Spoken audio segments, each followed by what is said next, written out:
American സൈന്യത്തെ ഒരു വിചിത്രമായ പരിശോധനയിലൂടെ കടത്തിവിടാൻ ഒരുങ്ങുകയാണ് ട്രംപ് ഭരണകൂടം. സൈന്യത്തിൽ 30 വയസ്സിന് മുകളിൽ പ്രായമുള്ള എല്ലാവരും സ്ത്രീ പുരുഷ ഭേദമന്യേ വർഷാവർഷം ടെസ്റ്റോസ്റ്റെറോൺ പരിശോധനയ്ക്ക് വിധേയമാകണം. US പ്രതിരോധ സെക്രട്ടറി പീറ്റ് ഹെഗ്സത്തിന്റേതാണ് പരിഷ്കാരം.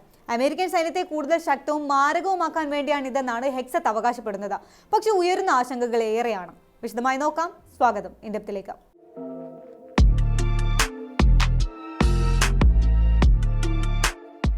സൈന്യത്തിൽ 30 പിന്നിട്ടവർക്കെല്ലാം ഓരോ വർഷവും നിർബന്ധിത ടെസ്റ്റോസ്റ്റെറോൺ ടെസ്റ്റ്. ടെസ്റ്റോസ്റ്റെറോൺ എന്ന് കേട്ട് അത്ഭുതപ്പെടേണ്ട.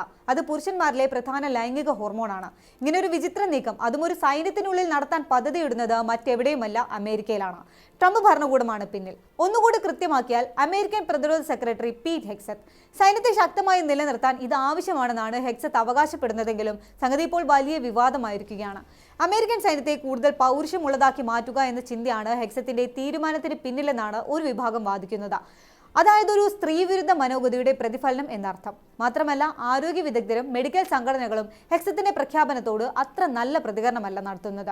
ഇങ്ങനെ വർഷാവർഷം പരിശോധനകൾ നടത്തിയാൽ സൈന്യം ശക്തിപ്പെടുമെന്നോ പ്രകടനം മെച്ചപ്പെടുമെന്നോ എന്നതിനൊന്നും യാതൊരു തെളിവുകളുമില്ല.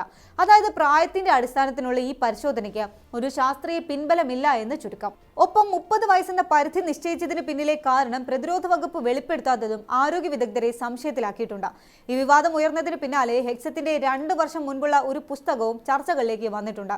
2024 പുറത്തിറങ്ങിയ ദ വാർ ഓൺ വാരിയേഴ്സ് എന്ന പുസ്തകത്തിൽ ലിബറലുകൾ സ്ത്രൈണതയുള്ള ഒരു സൈന്യത്തെയാണ് ആഗ്രഹിക്കുന്നത് എന്നായിരുന്നു ഹെഗ്സത്തിന്റെ അവകാശവാദം. അമേരിക്കയ്ക്ക് വേണ്ടത് കൂടുതൽ ശക്തവും പൗരുഷവുമുള്ള സൈനികരെയാണ് എന്നും അദ്ദേഹം ആ ബുക്കിൽ ആവർത്തിച്ച് വാദിച്ചിരുന്നു. അധികാരമേറ്റതിനു ശേഷവും ഈ ഒരു നിലയ്ക്കായിരുന്നു ഹെഗ്സത്തിന്റെ പ്രവർത്തനങ്ങൾ. അതിനുവേണ്ടി നിരവധി വനിതാ ഓഫീസർമാരുടെ സ്ഥാനക്കയറ്റം അദ്ദേഹം തടഞ്ഞു. US നാവികസേനയുടെ നേതൃപദവിയിലെത്തിയ ആദ്യ വനിതയെ നീക്കം ചെയ്തു. സംഘർഷ ഭൂമികളിലെ സ്ത്രീകളുടെ ഫലപ്രാപ്തി അവലോകനം ചെയ്യാൻ ഉത്തരവിട്ടു. അങ്ങനെ പലതും അദ്ദേഹം ചെയ്യുന്നുണ്ടായിരുന്നു. ഇതിന്റെ തുടർച്ചയിലാണ് ഹെഗ്സത്തിന്റെ ടെസ്റ്റോസ്റ്റെറോൺ പരിശോധന കൂടി എത്തുന്നത്. ഈ പരിശോധനയ്ക്ക് വിധേയമാകുന്നവരിൽ ഹോർമോണിന്റെ അളവ് കുറവാണെന്ന് കണ്ടെത്തിയാൽ ചിലപ്പോൾ അവർക്ക് ടെസ്റ്റോസ്റ്റെറോൺ റീപ്ലേസ്മെന്റ് തെറാപ്പി ഉൾപ്പെടെ ചെയ്യേണ്ടിയും വരും. ടെസ്റ്റോസ്റ്റെറോൺ അളവ് കൂട്ടുന്നത് സൈനികർക്ക് അവരുടെ സ്വാഭാവിക കഴിവുകൾ നല്ല രീതിയിൽ ഉപയോഗപ്പെടുത്താനും പോരാട്ടത്തിനുള്ള മികവ് മെച്ചപ്പെടുത്താനും സഹായിക്കുമെന്നാണ് ഹെഗ്സത്ത് വാദിക്കുന്നത്. അതേസമയം ഇത് തീർത്തും സെക്സിസ്റ്റായ ചിന്താഗതിയാണ് എന്ന നിലയ്ക്കും വിലയിരുത്തലുകളുണ്ട്. പുതിയ നയത്തിന്റെ ഏറ്റവും അമ്പരപ്പിക്കുന്ന വശങ്ങളിലൊന്ന് ഇത് സ്ത്രീകൾക്കും ബാധകമാണ് എന്നതാണ്.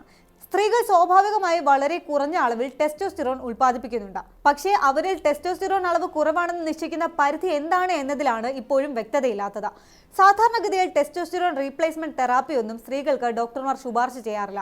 അങ്ങനെയിരിക്കെ വനിതാ സൈനികരിൽ ഹോർമോൺ കുറവാണെന്ന് കണ്ടെത്തിയാൽ അത് അവരുടെ പദവികളെ ബാധിക്കുമോ എന്നതും ചെറുതല്ലാത്ത ആശങ്കയാണ് ഉണ്ടാക്കുന്നത്.